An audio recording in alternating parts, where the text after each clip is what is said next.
Welcome to you, and thank you for your interest in this session about prevention against cybercrime and protection of potential victims and prevention of potential delinquents. Welcome, please come on in. So, this session will be bilingual. We have a speaker from the Netherlands, and she will be speaking in English. The session will be held in French. So the dynamics will be a presentation of 5 to 7 minutes by each speaker, so they can explain what they do, their missions, what they have in store. So we've prepared something for you to understand the kinds of initiatives at the national level, at the local level, and at the international level. And so I think this will be very interesting, and we will have some time for a Q&A session for it to be as interactive as possible. So let's get started. So we have 4 speakers today. On my left, Jacques Mérinet, Colonel Jacques Mérinet from the Gendarmerie Nationale. Jérôme Notin, General Director of Cyber Malveillance, Nathalie Verhulst, Director of Pôle Emploi, and Liske Zonderland, who works for the Netherlands Police. And I will say more about our speakers later on. Let's start with Jérôme Notin, who's going to tell us about the national framework, or who is going to give us a general context, national context, for the very few people who don't know cybermalveillance.gov.fr. We'll explain about these initiatives, and then some announcements were made this week, and you can see the results on the screen. So Jérôme, you have the floor. So I have 6 to 7 minutes. Okay. So cybermalveillance.gov.fr, who doesn't know that? So cybermalveillance means cyber milice, okay, in English. And so let me explain about this scheme. We have victims of cyber milice, of cyber attacks, and we have 3 missions. We give assistance, help to victims. You come to our platform, and after a few questions, we make a diagnosis of the cyber milice you were confronted with, and there are 3 ways. Either it's not technical, and then we'll just give you some advice, and the state has already provided some help through a platform which will be Percival. And then the third possibility is to get in touch with proximity supply providers, so a small and medium company that has no provider to help them. Well, we will put this company in touch with providers. I haven't talked about our target public individuals, companies, anything that is not at the level of ANSI, that is to say, vital and essential providers, service providers. So, except those people, apart from those people, we do not deal with these people. The scheme has allowed us to create awareness contents, and we were able to create very specific contents. That was 3 years ago, and with the Gendarmerie and the Interior Minister. And we have also set up a threat observatory, so we can get stats that are as comprehensive and neutral as possible. How much do threats cost? Who attacks people, companies? And how much does it cost the economy? How many companies go bankrupt because of cyber attacks? And nobody really knows about this. And this is part of our mission. And we have focused on the first 2 missions when we set up this initiative. And now we are able to provide figures. Our activity report has been published for 2 years now, and we have some trends now. We don't have specific figures, precise figures, but they're not representative of the general threat. They are only representative of our initiative. And if there are people here in this room who did not know us, if you go around in Grand Palais and ask people who know us, very few people will say they do. So One of the reasons why we raise awareness a lot is that we want this scheme to be known and spread around. And so our first ambition is to sensitize people who will be able to read our contents, but also we want them to know that we exist, that where they are victims of cyber milice or criminals, they know that they can resort to us. And when it comes to actions, I'm sitting between the gendarmerie and the employment center. So with Pôle emploi, the employment center, we have carried out actions. We know that some people, we know cyber criminals do not have high morality, but some attackers target job seekers. So we were able to sign a convention with Pôle emploi, so we could sensitize job seekers and let them know that specifically they will be targeted by cyber criminals as job seekers. They will tell you that you're going to get a job, you will be sent a check. It's one of the most common scams. You receive a check of 2,000 euros, and once you have this money on your account, well, they will tell you that it was a mistake and you have to repay the debt. But the check was a stolen check, the bank took time to realize it, and so basically they steal money from job seekers. It's pathetic, isn't it? And were indirectly involved in discussions with Nouvelle-Aquitaine, the region. And as far as the gendarmerie is concerned, I think I've run out of time, but since we set up our scheme, we've had a privileged relationship with the Ministry of Interior and the Gendarmerie. And back in 2017-2018, we were able to spread contents in units. And Jean-Christophe were mentioning it too. It's something you can see on the screen. This week, these figures, this slide was spread around to sensitize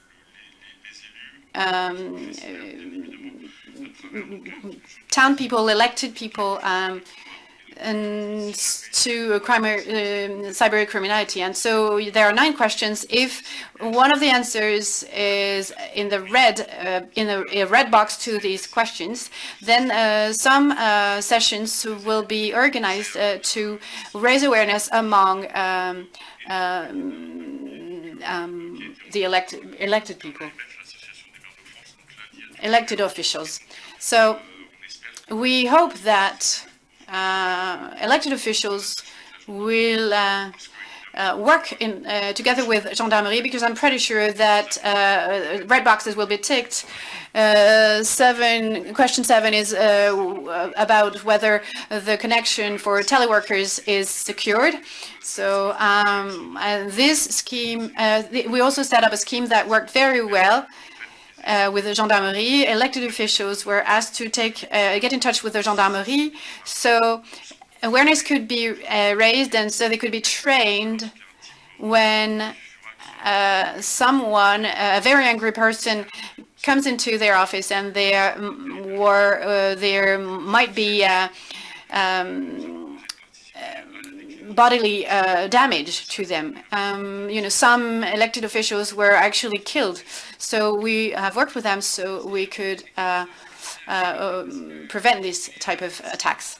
So this questionnaire is pretty simple, the answers are pretty obvious, but not that obvious to implement. But every theme can be submitted to existing protocols. So this is a very interesting slide and a very interesting questionnaire.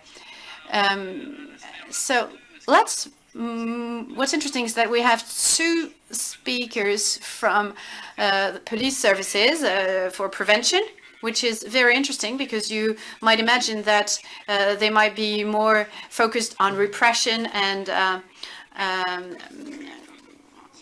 in the Netherlands and France, there is an action for prevention. So Colonel Jacques Nerino is the head of the Economic Security Center and the Center of Company Protection of the Gendarmerie Nationale. Why does the Gendarmerie commit to protection, and what is the interface between cyber malveillance, which is a national scheme, and what happens on the field? Good afternoon, everyone. I hope you can all hear me well. So thank you for inviting me to this roundtable. It is going to give me the opportunity to explain how the Gendarmerie works on prevention, because indeed we want to prevent any kind of attacks. We want to prevent any kind of victims on our territory. And so when the title for this roundtable was Prevention of Online Delinquents, and how can we be exhaustive? Well, the objective is, of course, to achieve the lowest number of victims possible, because if you are a victim, you've been a victim, you will be aware of the potential risks and therefore be more mistrustful later on. But, when thinking about being afraid of gendarmes, we know that fewer crimes or fewer offenses will be committed when you see gendarmes, let's say, in a commercial center. So this has a prevention effect on public security. And public administrations integrate this kind of security approach, and most economic actors, and it means also public institutions, and so I was talking about a local area. Preventing attacks committed to this means that we need to ensure our mission. So this roundtable is called "How can we be comprehensive, exhaustive to prevent crime and avoid victims?" Well, exhaustivity is a challenge, right? So we really need to understand what and think about what we want to do, who we want to do with what resources, and how. So how? I've already answered this. Companies, naturally, and local authorities, associations, public operators. Why should we work with them? Well, simply because as part of our expertise area, for those who are not aware of these figures, let me remind you that the Gendarmerie covers 95% of the French territory for 50% of the population, which means that gendarmes on the field will be in touch with all kinds of structures, with those who are the most armed and most protected in terms of prevention, particularly for cyber protection, but also they're in touch with those who have the less who are not aware of the kind of exposition they may risk, whatever it is. And it can be a cyber risk, it can be a cyber threat, but they also face a number of risks they're not necessarily aware of, and they don't have the means of protections anyway. So I'm not going to just focus on cyber risks, because the objective is to prevent them from being exposed to a set of risks, because there's a connection between digital activities and physical activities. When a company is attacked, its whole production chain can be affected, and the value it's supposed to produce fully stops. Take a public administration, and when it is affected, I'm thinking about some examples that were in the press, like, well, some services provided to individuals that are very common, like simply handing out official documents. Well, this can take more than 10 minutes because they can no longer use the computer, and they need to go to the archive room in order to retrieve the documents.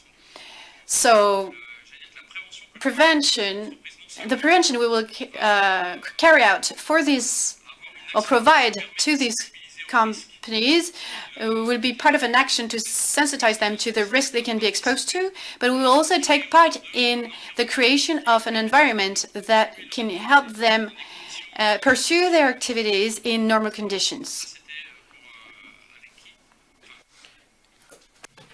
So who benefits from this preventative action? With whom? And I guess most of us gendarmes, we are here at the FIC. We have a booth. You can meet with the cyber specialists among us. But for prevention, all of us are able to provide you with advice, basic advice. And they can also, or we can also give you the contacts of more specialized people. We have some specialized gendarmes, so police officers, so to speak. I spoke of cyber questions, but we also have physical prevention, the safety points of reference for the gendarmerie and for the police. They're very well known by the economic actors in the community because they do audits and diagnosis, and they are able to give prevention advice after they come to audit you, and they can help improve the safety level, the security level in the activity of the entity that they come and audit. But we also have some economic safety points of references that will make it possible to guarantee the safety of physical beings. Cyber attack prevention is also covered, and we also have a whole set of broader families of crime that are listed in a small document that is available on our booth. So 8 families of crimes, basically. And we have a very close interrelation between digital and physical world. And I think it's very important to protect economic activity. So those points of references are here to raise awareness with company leaders, raise awareness regarding some crimes that they might not have considered, reputation risks, knowledge risk when you work on technological transfer, consented intrusions, all of that stuff that you may divulge on your website that will lead to, cyber criminal activities through social engineering. So we can give a lot of elements of advice to entrepreneurs on a daily basis, and also in a more privileged way, so to speak. So the last part of my speech today will have to do with, we have a network of points of references on the French territory, and you can use that to organize awareness campaigns, conferences. So we can, it's basically what I'm doing today, isn't it? And we can do that in a more targeted way, depending on what the risks are.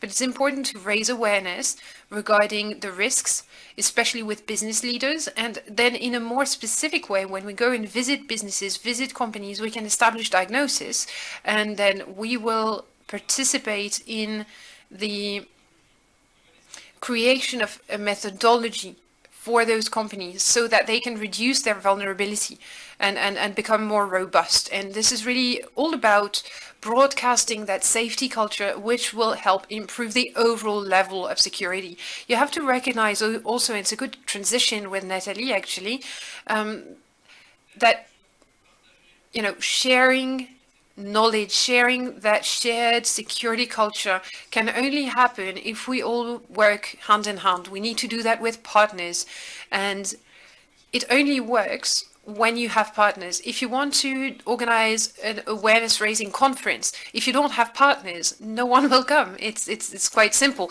You won't be able to get your message out there. You won't be able to make it mainstream. So we need to work with partners. We work with a chamber of commerce on the French territory. We work with professional associations. We work with associations sometimes, and they help us get the people in the room when we need to speak to them. We also have some targeted partnerships with Pôle emploi, so with the employment agency in France. We work with Cyber Malveillance, the organization of my colleague here. But regarding cyber risks specifically, which is what we're here to talk about, I suppose, is we have a partnership with local experience based on cyber risks and also based at local level. So it's very important to create measures and to give information. So the gendarmerie is giving that information hand in hand with the employment agency, and that helps us reach out to three different types of audiences. First of all, we have webinars that are organized, and we can deal with, so we can talk to the employment agency and their employees. We also work with employees that have a personal use of their own computer, so we raise awareness amongst citizens, just generally speaking. We have job seekers that are present as well. And we also have some companies showing up because they're looking to recruit someone. And so we can raise awareness at several levels via the organization of one single conference. So it's a very rich partnership, makes it possible to really add value to that preventative approach that we have set up from a security perspective. I'm sorry, I think I went a little bit over time, but this is really what I wanted to tell you. Yeah, it was at least very clear and also very comprehensive. So I think you both mentioned the employment agency in France, Pôle emploi, and I will now leave the floor to our colleague from Pôle emploi. I don't want to reveal too much about the organization of our session, but I still will disclose some information. We spoke with Mr. Merino about like concretely what's happening, what can we explain, where are things evolving fast, what's interesting, and several societies and organizations were mentioned, and Pôle emploi, the French employment agency, was mentioned several times. So we started to get in touch with them, and quite quickly the name of Mrs. Verhulst appeared as being the go-to example in terms of operational prevention, coordinated action with territorial stakeholders, with the gendarmerie. I'm sure you'll mention that yourself, Ms. Verhulst. So I don't want to put too much pressure on you, Mrs. Verhulst, but we're very happy to have you. You come from the Bordeaux region, Nouvelle-Aquitaine. So thank you very much for being here, and maybe you can tell us more about what you do. You're the head of risk management at Pôle emploi, and I'm sure, I mean, there was kind of a consensus around what you do, so we feel very honored to have you here today, and we're very excited to find out how you manage all that in real life. Thank you so much. Actually, I am very much under pressure. I'm not so used to speaking in public either. So I've prepared a bit of a written pitch for you. So for between 2009 and 2015, Pôle emploi has worked on the digitization of our services. So it made us a lot more accessible for the job seekers and for companies as well, our online presence, but it has also made us much more vulnerable in the face of scammers. It's not really us, it's not really Pôle emploi that is vulnerable, it's mostly job seekers though. So we 34 billion euros are paid out to job seekers every year, so it's a lot of money, so that makes it interesting. But we also have a lot of personal data of job seekers. We have 6 million job seekers in France. We also have some people who are in the database, even though they're no longer job seekers. But we do have a lot of personal data that is very, very appetizing for scammers. I mean, we have their name, whether they're married, social security numbers, bank account data, and so on and so forth. And as my colleague explained, so I don't need to explain that again, but we have seen some scams with fake job offers, for example, where job seekers, especially fragile job seekers, were being scammed relentlessly. So in the face of that threat, Pôle emploi decided to set up a series of measures.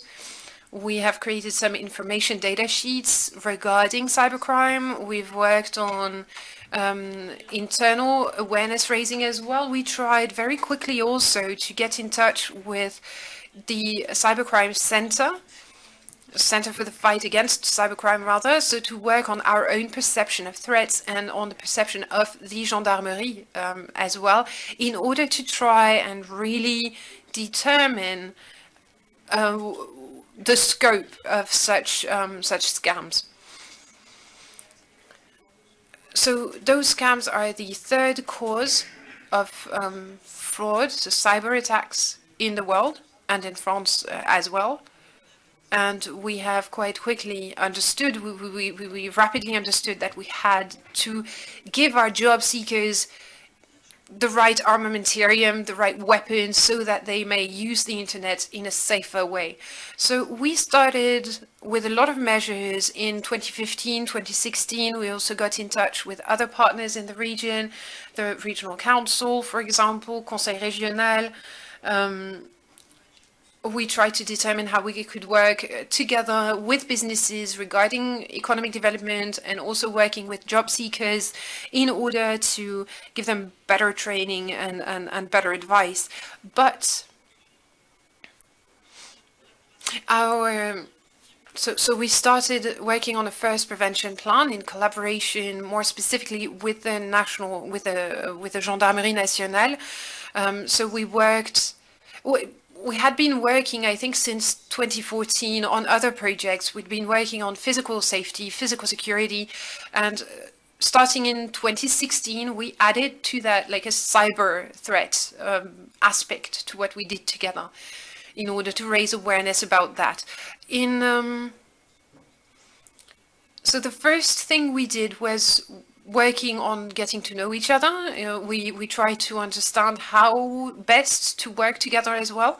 And there's another slightly different point, but it's really related as well. There's a national plan for 2020-2022 where we talk about digital literacy and inclusion.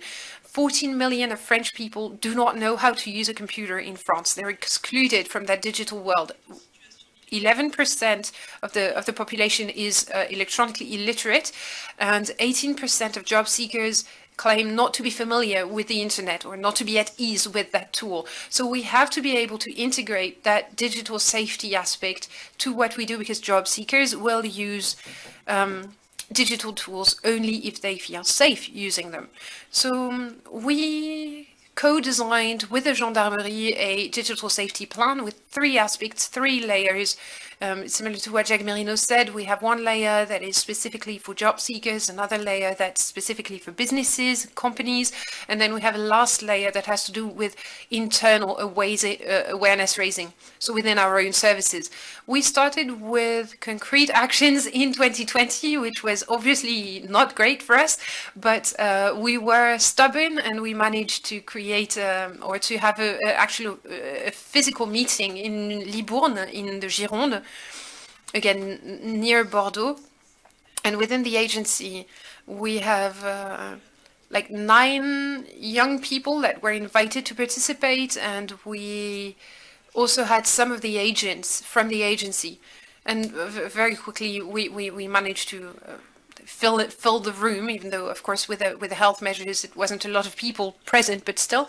And the Gendarmerie Nationale took the floor and spoke of, again, awareness raising. They spoke of cyber security risks, and that was the commandant of the Libourne company as well as the proximity brigade of Saint-Émilion. So again, it's very local based. We're really working at grassroots level, very close to the people who benefit from such activity, by also mobilizing, getting local stakeholders involved. Mr. Simeoni was actually here and was there, and he's here with us together. So we try to adapt to our audience. We try to have something very visual, very interactive, adapted to the youth. Speaking of personal data protection, best practices from a digital perspective, what should raise a red flag in terms of scamming online. So the basis, I guess. The basics in terms of what a web user needs to know in order to safely use digital tools. We had some advisors of the Libourne agency that were around as well from a professional perspective. They were also actually quite interested from a personal perspective. They told us it had been interesting for them personally as well. And I think that the main point, the main strength of that also had to do with the feedback of the youth that came to us. They had some negative experiences, or maybe some people tried to scam them. Maybe some fake job offers on social networks or some other types of scams. And they told us that they had nearly fallen victim to that before. So it really shows how useful it was. With the COVID period, we know how much was at stake. We knew it was very important to continue working on that. So we had to adapt a little bit as well. So we started from that Libourne experience and we adapted it to the COVID world. I guess we try to organize online campaigns, especially so it still happens at a local agency. So because we also want to work with our internal employees and we want to adapt our awareness campaigns to the local area, to the events that take place in the sector. And that has made it possible to get more stakeholders involved in every territory, to have, managers, the heads of the different agencies involved in that preventative action. So we've had some gendarmes take the floor. There has been a Q&A with the room as well, and we're also using some tools. It may seem like it's nothing, but we're using the usual tools of Pôle emploi agents in order to make it possible for the agency and for the gendarmerie locally to know what's happening and to continue using the pieces of advice autonomously. En fonction des besoins. So, by June 30th, over 6 months, we were able to hold 8 webinars, and we reached out 2,500 job seekers who were registered in one of our 60 agencies. We have also tried to involve local actors from public administrations.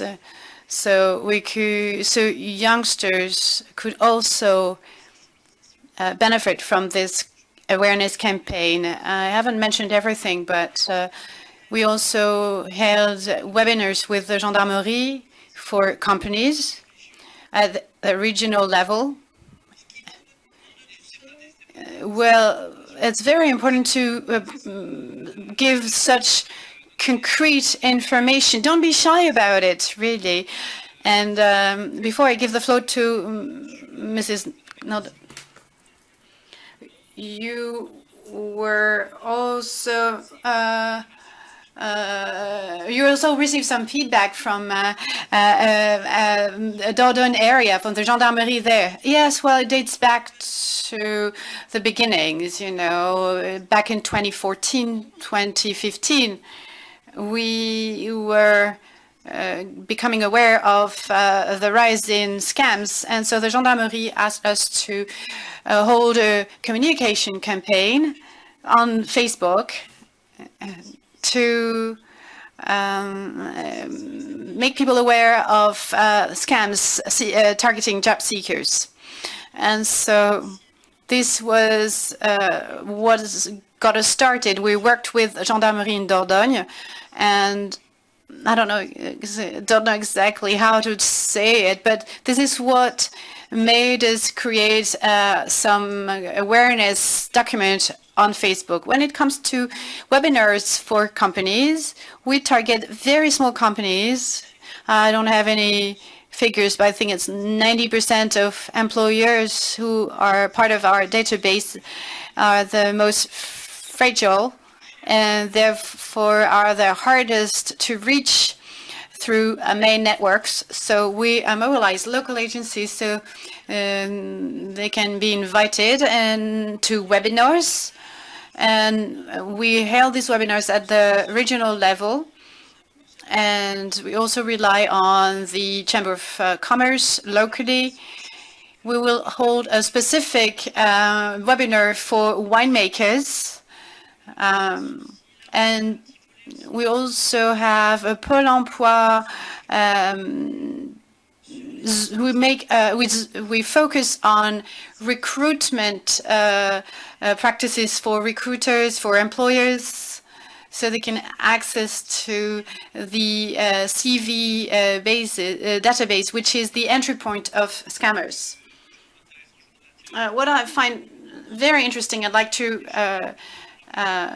you to pay attention to this. When we look at the time scale, everyone has used dates. The internet was made available to the public back in 1995. The first FIC was held in 2007. Thinking the reflection on against, cyber criminality is 2015, and 2020, Mrs. Ferrous said that there were field operations, and this is exemplary, you know. So 1995, the internet is available to the public, and methodical, organized actions on the field actually are taking place 25 years later. Of course, the internet took time to develop, but it is the time that it took for people to understand there are threats and to deploy prevention and awareness campaign on the field. Of the border and the other side of the problem, which is the issue of okay, should we do something to prevent people who may be in a difficult situations to fall for cybercrime and to actually become an offender, and also keeping in mind that this is we talk about something absolutely new, and Mr. Zonderland will explain. And when we built this session, when it comes to, okay, who is doing something in Europe to deal with offenders or potential offenders, well, honestly, we did not have much choice because what you do, Liske, is clearly a pilot project, something really brand new. So we are very keen to hear what you do, what is your perspective, because here we are actually entering a new, almost a new world. So. Over to you. Can I have the clicker? Yes, yes, that was. So everything should be ready. So I think let's see if it shows on the screen. Okay, great.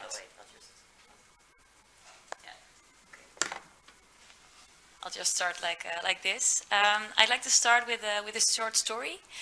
It's a story about a 23-year-old IT student. About 1 year ago, he was sitting in college. He was attending a lecture, and while sitting there, he was unaware that he was surrounded by investigators from the high-tech crime unit. One of them tapped on his shoulder, while the other quickly took away his laptop.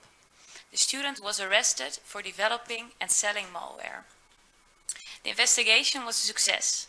The traces were kept safe, and the student was sentenced for 1.5 years in prison. In one moment, his whole life turned upside down. Goodbye student life, goodbye freedom, and goodbye career in the IT.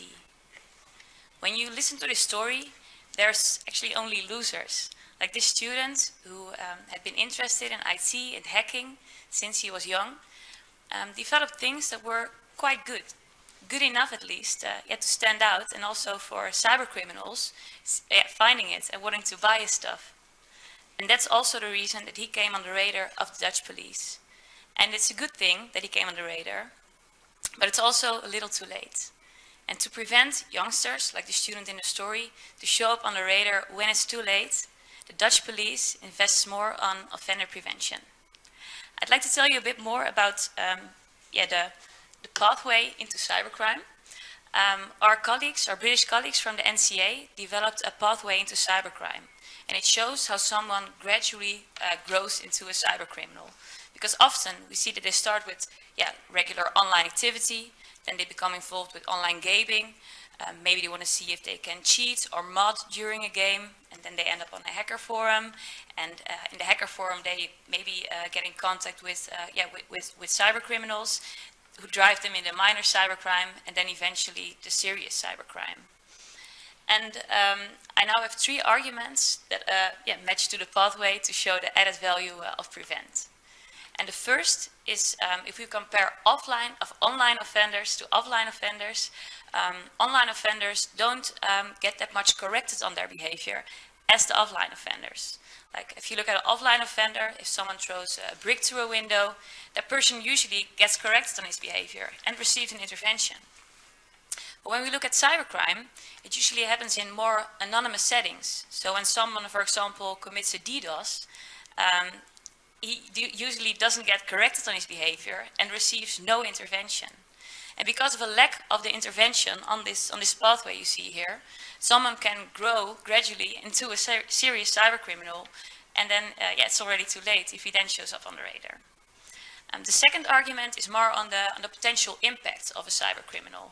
Because if we look at the potential impact that one cybercriminal can do with one click on a button, if we compare it to 100 traditional offenders, it's huge. It's like a very, very big difference between the two. And that's why it's very important that we prevent youngsters from growing on the pathway, but that we divert them in time. And the last argument, or the third argument, is that cybercriminals are usually more receptive for prevent intervention. And that's the case because when it comes to cybercriminals, we often see different motives. We see motives such as the need for recognition, or curiosity, or the need for a challenge. And these motives make them more receptive to divert them from the pathway, because it's not that they're not always motivated by gain, but there's like other motives, and these make them more receptive. Well, what we do to reach these groups, we have different levels of prevention. We have the primary prevention that aims at the society as a whole. Then we have the secondary prevention, which aims at risk groups. And we have the tertiary prevention that aims at first offenders or more serious offenders. And with my team, we develop interventions along the whole path. So we have them everywhere. I have a few. This is just to reach out of it. I can imagine that you're very curious what it all means. But for now, I'll just zoom in on one of them. It's the reboot camp. The reboot camp. The reboot camp is a one-day workshop aimed at risk youngsters of committing a cybercrime. And the day consists basically out of two parts. In the first part, we focus on online boundaries, because often for youngsters it can be difficult to decide where online the boundary lies. What is allowed, what isn't allowed, it's sometimes a bit clear to distinguish. So in this first part, there's, for example, a presentation from someone from the cybercrime team, but there's also a presentation on ethical hacking to show like how can you hack legally, and a challenge, and it's done by a digital specialist. In the second part of the day, we focus more on the positive alternatives, because rather than only stating what they aren't allowed to do, we find it very important to state what they can and what they should do. So that's why in the second part of the day, we have room for partners like IT companies, but also the gaming industry, or digital specialists from the police, to show the perspective that you have with your IT talent. And that way, we really want to show like what the options are. At the end of the day, the participants also get access to a digital classroom with a sort of take-home challenge. And in the take-home challenge, they can make challenges at home.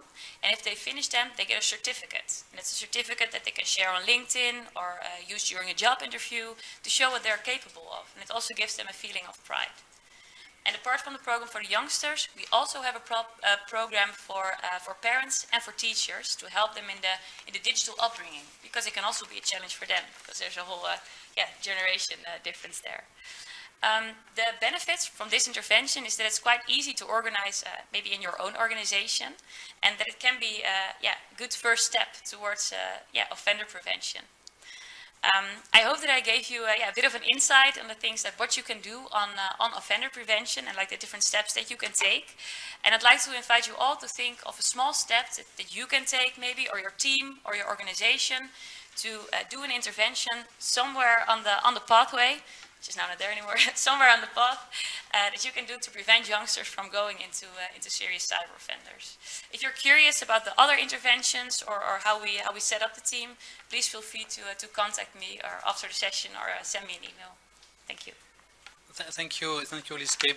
Before we move to the questions, I would just have a follow-up questions. I did not do my job properly because I did not specify that your job is to be a behavioral psychologist. It's some issue with English, and so can you share a little bit about your own contribution as a psychologist into this work, because this seems to play a major role in how you build the sessions, and so how do you interact with your colleagues who are, I mean, seasoned law enforcement people, so they may not be used to your type of contribution in your work. So can you share a bit more on this?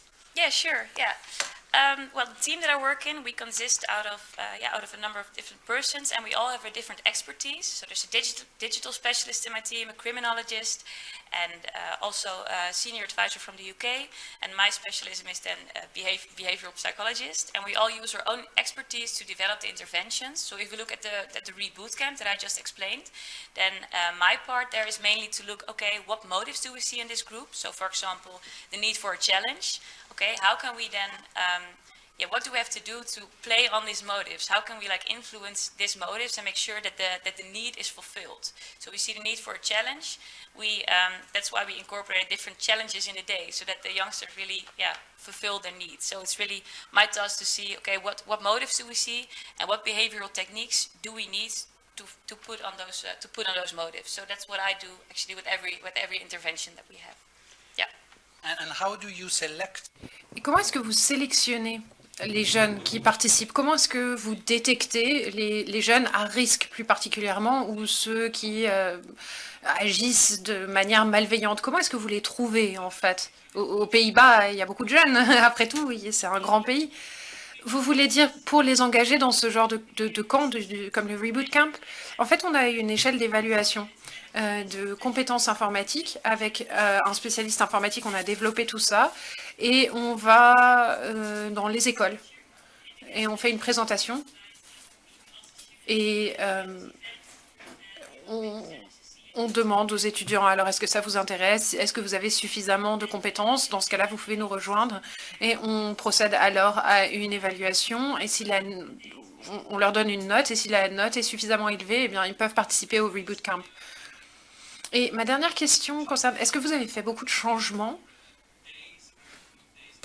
dans l'organisation des journées du Reboot Camp sur la base des premiers résultats? Est-ce que vous avez peut-être modifié le contenu ou quelles ont été les leçons apprises lors des bootcamps précédents? En fait, on en a organisé un pour le moment. Le deuxième est prévu en novembre. Et suite au premier Reboot Camp, on a demandé aux participants de nous donner des retours, on en a sélectionné 6. Et je pense que le principal enseignement, c'est que c'est important d'être encore plus interactif. Il y a eu beaucoup de présentations un peu magistrales et vraiment la principale info, c'est il faut que ce soit interactif, il faut nous donner plus de défis, on veut participer, vraiment, pas simplement écouter. Donc ça, c'est vraiment la leçon principale. Et puis ensuite, en novembre, on aura 75 participants ainsi que leurs parents. Donc ça sera un défi aussi de voir comment les parents, ce que les parents pourront tirer de tout ça. Donc, ça sera intéressant d'en savoir plus. So we have a last series of questions. So each of the speakers will be able to get back to their speeches. I think it's quite interesting for us to have a look at what's been happening over the past few years. So what's at stake 2, 3, 5 years from now? How do you consider, what do you think will change? What do you think will evolve on the field? What do you think will happen? So I think it will be interesting. Maybe there are some questions from the room, though. Let's have a look first of all at potential questions from the participants. All right. So we didn't give you a lot of time to answer. So maybe let's start with you, Colonel, regarding your action plan. I think that there is definitely a certain type of organization. You've been working very hard on all that, so maybe you can tell us a little bit more about what might and will happen on your end. Sure, to answer your question directly regarding the planning of a preventative action, I mean, we are going to be adapting quite a bit. So it's very difficult to be proactive instead of reacting. We have to anticipate tomorrow's threats, the future threats. So we have to work prospectively on, analyzing potential threats. And we were talking about partnerships before, and I think those partnerships are very important in order to organize the right awareness campaigns, the right awareness conferences. And the richer the partnership, the more companies you can meet up with, the better you'll understand how those companies are structured, what their vulnerabilities are, so the better we can adapt to the needs of the company, the better we can adjust to the modus operandi, to the MO, and the best the advice we can give to local stakeholders. It might, again, be more reactive than proactive, but all of that goes together with, everything that we will be able to accomplish in terms of monitoring the threats, in terms of, watching out for how the industrial fabric will evolve, what potential vulnerabilities may emerge, and so on and so forth. Very well.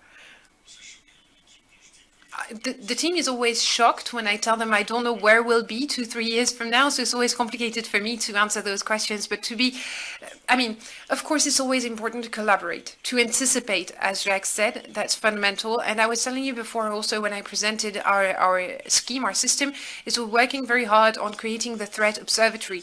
And I think this is a tool that'll be, I think we can satisfy all of our expectations, all those of us who are interested in all that. And I think that will be a wonderful tool because our public policies, our partners, the Gendarmerie, the Ministry of the Interior, the Ministry of Justice, they're all part of our scheme. They're all part of our system. And they have a lot of expectations from an economic perspective, but from other perspectives as well. We hope to have an observatory within the next 2-3 years. And we have, we're working with a lot of people. There's a person that was recruited very recently in May, and we should have the beginnings of an observatory very soon, probably by September.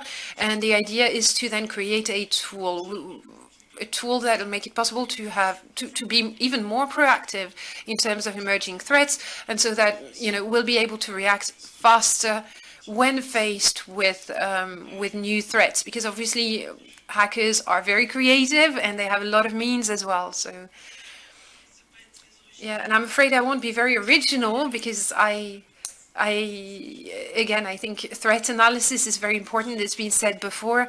This is what we want to focus on. We also want to continue with our partnerships at a local level in order to really amplify the scope of what we do, in order to really get the word out there, get the information out there, especially with our job seekers. And we want to work on the specifications for job seeker training in order to include more systematically that dimension of digital safety in our training. I have a question about that actually. If you compare with, let's say, agriculture or gardening, everything you've done, all of you, for the past few years, you weeded out, right, stuff. You tried to make the field a bit more fertile or appropriate for cultivation, and you planted the first seeds and they're now trying to grow. Do you feel that at the moment, do you feel like you're faced with like an orchard with trees bearing fruit? Do you feel that you're now... it's more about tending the garden and watering the plants, or do you still feel like you're very much still taking the weeds out and taking the rocks out of the earth as well, like out of the soil? Where do you think you are? Do you think you still have a lot of very hard work to do before things start running, I guess? Well, I think it's somewhere in between, honestly. We've worked quite hard internally, worked on our own understanding, our own perception of things. But I'd say we haven't been everywhere. We haven't done everything we could. And we need to get in touch with more of our internal employees. And I think in terms of what we can do from a partnership perspective, we are still quite limited. We still need to work on that dimension. However, we have moved from an embryo of small punctual activities to something that is much better organized with the webinars, etc. Though we can still evolve, of course. Yes, regarding the world of companies, business, there's still... again, it takes time for people to become fully aware of what's at stake. And private citizens are always the last in that chain. We have the CPME, which is part of our scheme, and I have a funny story about that actually. Our contact at the CPME told us, like in 2017, when we created the GIP, so our DNA is collaboration, is partnership, and we've been working with the CPME to offer cyber themes for business managers. And the communication of the CPME were telling me, oh, this is a pain in the butt, it's very scary, it's frightening, we're not interested. And then all of a sudden, 2020, 2021, it is their communication department that turned to us and was like, actually, do you have any help to provide us with, like any help regarding cyber threats? Because business managers are asking us for solutions. So definitely the awareness raising campaigns have borne fruit.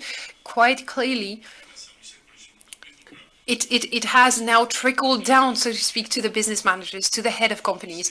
We now need to take the next step. The first seed, if you want to stick to that gardening image, is you have to be aware of the risk, be aware of the fact that you need to address it, and then all of us collectively need to make sure that the people who have become aware of the risk are also equipped with the right tools to be able to protect themselves from said risk.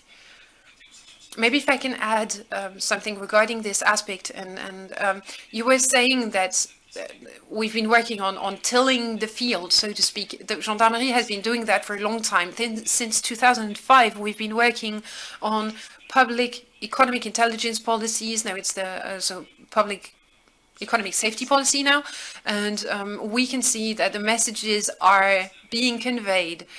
The crisis we just went through, the COVID crisis, has had, I mean, there is a silver lining, right? All of a sudden, companies, economic stakeholders have had to work with people remotely. They have seen that their computers were all over the place. They've had some people who were isolated with no help. Also, their offices were less populated. There were some issues with service providers not being able to access the sites, the facilities. So they needed to go and look for contacts, look for solutions within. And of course, it's a bit of it's an uphill battle, but I think we can create, I think we can indeed create the right environment, and we have to meet them halfway, and we need to also use the present crisis, help out through prevention and so on and so forth, really show that we are with them on that path towards better safety, better security. And I think it's been quite exciting also for the future. We all know that we have a role to play. We all know that this is all about culture. This is all about a culture shift. We all have something to do in order to limit our exposure to cyber threats. To all crimes, of course, but to cyber threat more specifically. Thank you, Colonel. Liske, intervention from you. So, do you feel like you are at a mature level? Do you feel you're a startup mode, like a pioneer? So, how do you feel? It seems that you're rather a pioneer than in a late phase. But tell us how you feel and how do you see the next few years for your team? Yeah, I really feel indeed like we're pioneering. We are very lucky to have one from the British NCA in our team. So they are actually 7 years ahead of us. So we learn a lot. So we're pioneering, but with a guide. But for the coming years, I really hope that that we can get more prevention like in the society. So that will be more in education, but that also companies and government, everyone, because we're all together responsible for prevention of cybercrime. And I think if everyone takes their responsibility and really works together, that we really can really create a society in which offender prevention is like a central point. And that's really that's really a good topic to work on. Yeah. Thank you, Mrs. van der Laan. So, merci à vous, vraiment Thank you all very much. I guess the message is still that this is a brand new field, isn't it? We're still learning. It's always that feeling of something brand new and something so exciting. So thank you so much for the hard labor you've done in that garden, on that field, and thank you all for showing up today as well. And I'm sure the FIC will get back to those themes. We know that these are still very new aspects, and that we do have some of us know cybercriminality, some of us have 20 years worth of experience in that field, but it still remains a relatively new sector. And thank you so much for working on such concrete aspects of it.